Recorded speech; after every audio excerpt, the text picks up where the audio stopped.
Hello students, this is RP Singh. Welcome to this channel learn maths with RP Singh. आज इस video में directorate of education के द्वारा provide कराई गई क्लास 10th मैथमेटिक्स की वर्कशीट नंबर 77 लेते हैं। ये रिवीजन वर्कशीट है रियल नंबर्स की। Choose the correct option. First question, 2.35 bar is, ये कौन सा नंबर होगा? तो ये नंबर एक रेशनल नंबर है, इसका बी पोर्शन सही होगा क्योंकि ये ए टर्मिनेटिंग डेसिमल नंबर, ये टर्मिनेटिंग नहीं है, नॉन टर्मिनेटिंग है। ये रेशनल नंबर भी नहीं है क्योंकि इसको हम पी अपॉन क्यू के फॉर्म में लिख सकते हैं, तो ये एक रेशनल नंबर होगा। सेकंड पार्ट है इसका, इसके लिए है यहाँ पर ये डेसिमल लगा हुआ है बीच में, तो इस तरह से क्या हो रहा है 113 111 फिर 4 बार 1 फिर 3 इस तरह से आ रहा है, तो ये number non repeating and non terminating है, तो इस तरह का नंबर इरेशनल नंबर होता है, तो ये इरेशनल नंबर हो गया। For what least value of n a natural number 24 power n is divisible by 8। तो यहाँ पर अगर n की वैल्यू हम 1 लगा देते हैं, 1 नेचुरल नंबर है, तो इससे क्या हो जाएगा 24 पावर 1 हो जाएगा, ये 24 के बराबर आएगा और ये 8 से डिविजिबल है, तो कम से कम n की वैल्यू 1 होना चाहिए, तो इसका आंसर सी पार्ट होगा, 1 होगा। Express each number as product of its prime factors, इनको हम प्राइम फैक्टर के प्रोडक्ट के फॉर्म में लिखना है।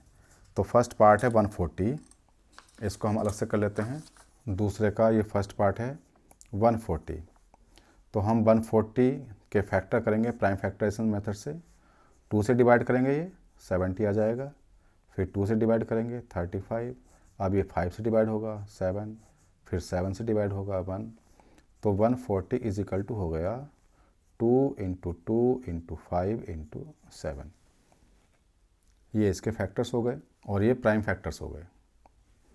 सेकंड पार्ट है इसका 156, तो 156 के फैक्टर हम ऐसे ही करेंगे। सबसे पहले ये 2 से डिवाइड हो जाएगा, तो 2 से डिवाइड करने के बाद 78 आ जाएगा, फिर 2 से डिवाइड 39 आ जाएगा, अब ये 3 से डिवाइड होगा तो 13 आएगा, फिर ये 13 से ही डिवाइड होगा तो 1 आ जाएगा। तो 156 is equal to 2 into 2 into 3 into 13, ये प्राइम फैक्टराइजेशन हो गया इसका। नेक्स्ट नंबर है 3825, 3825, इसको डिवाइड करेंगे हम, या पहले हम इसको 5 से डिवाइड करेंगे, 7 6 5 आ जाएगा, फिर इसको 5 से डिवाइड कर लेंगे 1 5 3 आ जाएगा, अब ये 3 से डिवाइड हो जाएगा, फिर ये 3 से डिवाइड हो जाएगा, अब ये 17 से डिवाइड होगा 1 आ जाएगा। तो 3825, यहाँ पर 3 आ रहा है, 5 आ रहा है और 17 है, तो 3 इंटू 3 इंटू 5 इंटू 5 इंटू 17 इस तरह से लिख लेंगे। Next question, given that HCF 306 and 657 is equal to 9, find LCM, इनका हमें एलसीएम निकालना है। HCF गिवन है 9, एलसीएम निकालना है, तो हमें एक फार्मूला मालूम है थर्ड क्वेश्चन के लिए, HCF into LCM is equal to first number into second number होता है। HCF गिवन है 9, एलसीएम हमें निकालना है। नंबर कौन कौन से हैं?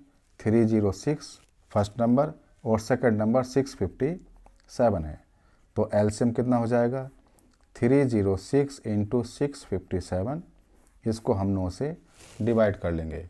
9 से कैंसिल करेंगे इसको, 9 सत्ते 63 और 9 तिया 27, तो एलसीएम हो जाएगा इन दोनों की गुणा करके, गुणा करने के बाद आंसर आ जाएगा 22,338, 22,338, 22,338 इसका आंसर आ जाएगा। Question number 4, explain why this and this are composite numbers, हमें शो करना है कि ये नंबर कंपोजिट नंबर होंगे।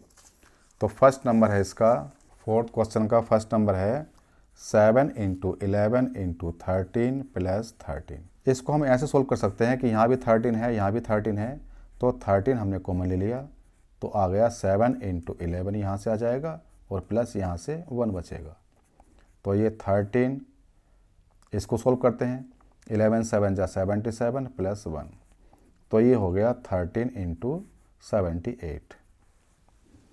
हमें मालूम है कंपोजिट नंबर क्या होता है, जिसके मोर देन 2 फैक्टर्स होते हैं। तो ये जो नंबर आ रहा है इसके मोर देन 2 फैक्टर्स हो गए, इसलिए क्या हो गया, ये कंपोजिट नंबर हो गया। It has more than 2 factors, it has more than 2 factors, so it is a composite number. Next number है, इसका सेकंड पार्ट है 7 into 6 into 5 into 4 into 3 into 2 into 1 plus 5। तो यहाँ पर 5 है, यहाँ भी 5 है, 5 कॉमन आ जाएगा, 5 हमने कॉमन लिया, तो ब्रैकेट में 6 इंटू 7 इंटू 4 इंटू 3 इंटू 2 और प्लस यहाँ से 1 आ जाएगा। तो ये 5 हो गया, 7 6 जा 42 इंटू 24 प्लस 1। इनकी मल्टीप्लाई करेंगे तो ये आ जाएगा 1008 प्लस 1, ये हो गया, तो ये 5 इंटू 1009 आ गया। तो ये जो नंबर है इसके भी मोर देन 2 फैक्टर्स हो गए, क्योंकि एक फैक्टर तो 5 हो गया, दूसरा फैक्टर ये हो गया और एक इनकी मल्टीप्लाई हो गई। तो मोर देन 2 फैक्टर्स और 1 सबका फैक्टर होता है, तो इसको भी हम ऐसे लिख देंगे कि it has more than 2 factors, so it is a composite number, इसलिए ये भी कंपोजिट नंबर हो जाएगा। क्वेश्चन नंबर 5 है, prove that the difference and quotient of 3 + 2√3 एंड 3 - 2√3 आर इरेशनल। इन दोनों का डिफरेंस एंड कोसेंट दोनों इरेशनल होंगे। तो क्वेश्चन नंबर 5 के लिए हम पहले इनका डिफरेंस लेते हैं। डिफरेंस क्या आएगा, 3 + 2√3, इसमें से 3 - 2√3 को माइनस करेंगे, ब्रैकेट लगाकर सॉल्व करना होगा। तो 3 + 2√3 आ गया, अब ये ब्रैकेट ओपन करेंगे तो -3 आएगा पहले और माइनस माइनस प्लस हो जाएगा, 2√3 हो गया। यहाँ पर 3 से 3 कैंसिल हो जाएगा, एक प्लस का है एक माइनस का है, ऐड करेंगे तो ये 4√3 हो जाएगा। तो 4√3 जो है ये एक इरेशनल नंबर है। इसको प्रूफ कैसे करेंगे, क्योंकि हमें मालूम है √3 is irrational, so 4√3 is also irrational, ये इस तरह से हो जाएगा। अब इसका कोसेंट लेना है, तो कोसेंट लेने के लिए हम इन दोनों को डिवाइड करेंगे। 3 + 2√3 को 3 - 2√3 से डिवाइड करेंगे। डिवाइड करने के लिए क्या होगा, इनके कॉन्जुगेट से मल्टीप्लाई करेंगे, मतलब 3 + 2√3 से मल्टीप्लाई ऊपर करेंगे और 3 + 2√3 से मल्टीप्लाई नीचे करेंगे। यहाँ पर हम इसको देखते हैं, यहाँ पर माइनस साइन आ रहा है, तो प्लस के साइन के नंबर से मल्टीप्लाई करना होगा। ऊपर क्या हो जाएगा, सेम नंबर है तो इसका होल स्क्वायर हो जाएगा, a + b होल स्क्वायर से सोल्व करेंगे, a² मतलब ऊपर आ गया 3 + 2√3 इसका होल स्क्वायर, और नीचे क्या होगा, नीचे हो गया a - b into a + b, ये हो गया a² - b², तो 3 का स्क्वायर माइनस 2√3 इसका भी स्क्वायर।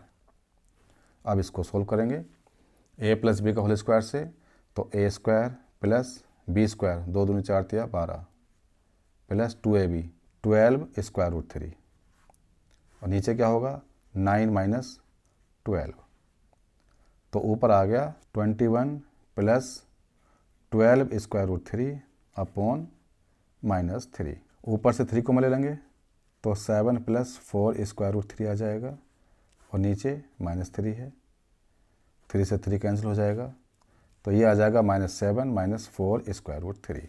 तो यहाँ पर √3 इरेशनल नंबर है, रेशनल में से इरेशनल माइनस करेंगे तो ये इरेशनल नंबर ही आएगा, तो ये इरेशनल नंबर होगा। इसको कैसे सोल्व करते हैं वो अगले क्वेश्चन में आ रहा है, क्वेश्चन नंबर 6 में आ रहा है। अब यहाँ पर है question number 6, prove that 6√2 is irrational.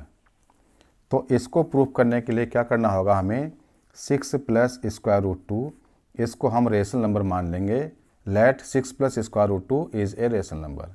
हमने 6 + √2 को रेशनल नंबर ले लिया, तो फिर हम इसको a अपॉन बी की तरह से लिख सकते हैं। तो 6 plus square root 2 is equal to a upon b, हम इस तरह से लिख सकते हैं। यहाँ पर a एंड b इंटीजर्स हैं and b is not equal to 0, इस तरह से हमने इसको लिख दिया। अब इसको हम ऐसे कर सकते हैं कि square root 2 is equal to a upon B minus 6। Square root 2 is equal to a upon B minus 6 हो गया। तो इसको सॉल्व किया, a minus 6b upon B आ गया। ये रेशनल नंबर होगा और हमें पता है कि स्क्वायर रूट 2 इरेशनल नंबर होता है।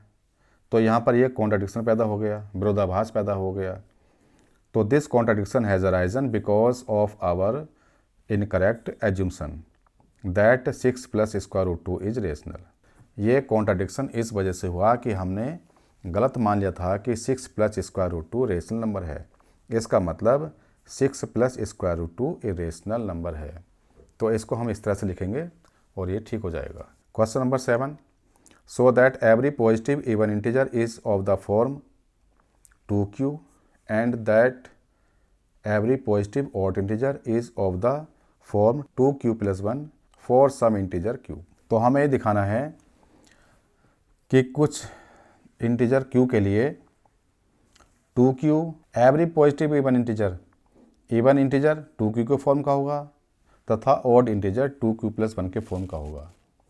तो हम यहाँ पर यूक्लिड एल्गोरिथम लेते हैं, बाई यूक्लिड एल्गोरिथम। इससे क्या होता है, a is equal to 2q plus r हमने ले लिया। अगर हम a is equal to 2q plus r लें तो यहाँ पर q क्या होगा, q ग्रेटर देन और equal to 0 and r is equal to 0 and 1। अगर हम a is equal to b q plus r लेते हैं तो r क्या होता है, r होता है 0 के इक्वल हो सकता है, 0 से बड़ा हो सकता है, लेकिन लेस देन b होता है। और यहाँ पर b की जगह 2 मान लिया हमने, तो ये हो गया a is equal to 2q plus r। अब r क्या हो सकता है, b से छोटा होना है, तो r इज इक्वल टू 0 हो सकता है या फिर 1 हो सकता है। r 0 के बराबर या 0 से बड़ा होगा लेकिन b से छोटा होगा। तो हम r की वैल्यू 0 तथा 1 रखते हैं तो a is equal to 2q हो जाएगा। यहाँ पर r इज इक्वल टू हमने 0 रखा और a is equal to 2q plus 1 हो जाएगा। अगर हम r इज इक्वल टू 1 रखें तो ये नंबर इवन नंबर के फॉर्म का हो जाएगा और ये नंबर ओड नंबर के फॉर्म का हो जाएगा। ये ओड नंबर हो गया और ये नंबर हमारा इवन नंबर हो गया। इस तरह से हम इसको कर लेंगे। Question number 8, find the largest number which divides 245 and 1029 leaving remainder 5 in each case. हमें यहाँ पर लार्जेस्ट नंबर निकालना है जिससे इनको डिवाइड करने पर रिमाइंडर हर एक केस में 5 आए। तो हम यहाँ पर क्या करेंगे, क्वेश्चन नंबर 8 में हम यहाँ पर 245 में से पहले 5 माइनस करेंगे तो ये 240 आ जाएगा। 1029 में से 5 माइनस करेंगे तो 1024 आ जाएगा। अब हमें इन दोनों नंबर का एचसीएफ निकालना है। तो 240 और 1024 का एचसीएफ निकालने के लिए इस तरह से निकालेंगे। हम डिवाइड करेंगे, 4 टाइम्स आएगा, 960 आ जाएगा, माइनस किया 4 आ गया और यहाँ से 6 आ गया। अब इससे हम डिवाइड करेंगे 240 को, तो ये 3 टाइम्स आएगा, 192 आ गया, माइनस किया हमने तो आ गया ये 48। अब इससे डिवाइड करेंगे हम 64 को, एक बार जाएगा 48, अब माइनस करेंगे तो यहाँ से 16 आ गया। अब हम 16 से फिर डिवाइड करेंगे 48 को, तो 16 तिया 48 हो गया। यहाँ पर रिमाइंडर 0 आ गया। लास्ट में ये 16 से डिवाइड हुआ है, इसका मतलब HCF of 240 and 1024 is equal to 16। ये इसका HCF आया। अब क्या होगा, इस नंबर से अगर हम 245 एंड 1029 को डिवाइड करेंगे तो दोनों ही केस में रिमाइंडर 5 आएगा। चाहे हम इसको डिवाइड करके देख सकते हैं। इसको चेक कर सकते हैं, 16 से डिवाइड करा आपने 245 को, 16 बन जा 16, 16 पंजे 80 होते हैं, रिमाइंडर 5 आ गया। और अगर हम 16 से 1029 को डिवाइड करें तो 6 टाइम्स जाएगा पहले 96, माइनस करेंगे 6 और ये 9 आ गया, 16 4 जा 64, माइनस किया 5 आ गया, यहाँ रिमाइंडर ये आ गया। लार्जेस्ट नंबर 16 होगा, जिससे इन दोनों को डिवाइड करने पर रिमाइंडर 5 आता है। Question number 9, find the greatest number of 6 digits exactly divisible by 24, 15 and 36। तो हमें 6 डिजिट का ग्रेटेस्ट नंबर निकालना है जो इन तीनों से एग्जैक्टली डिविजिबल हो। तो पहले हम 24, 15 एंड 36 इनका एलसीएम निकालेंगे।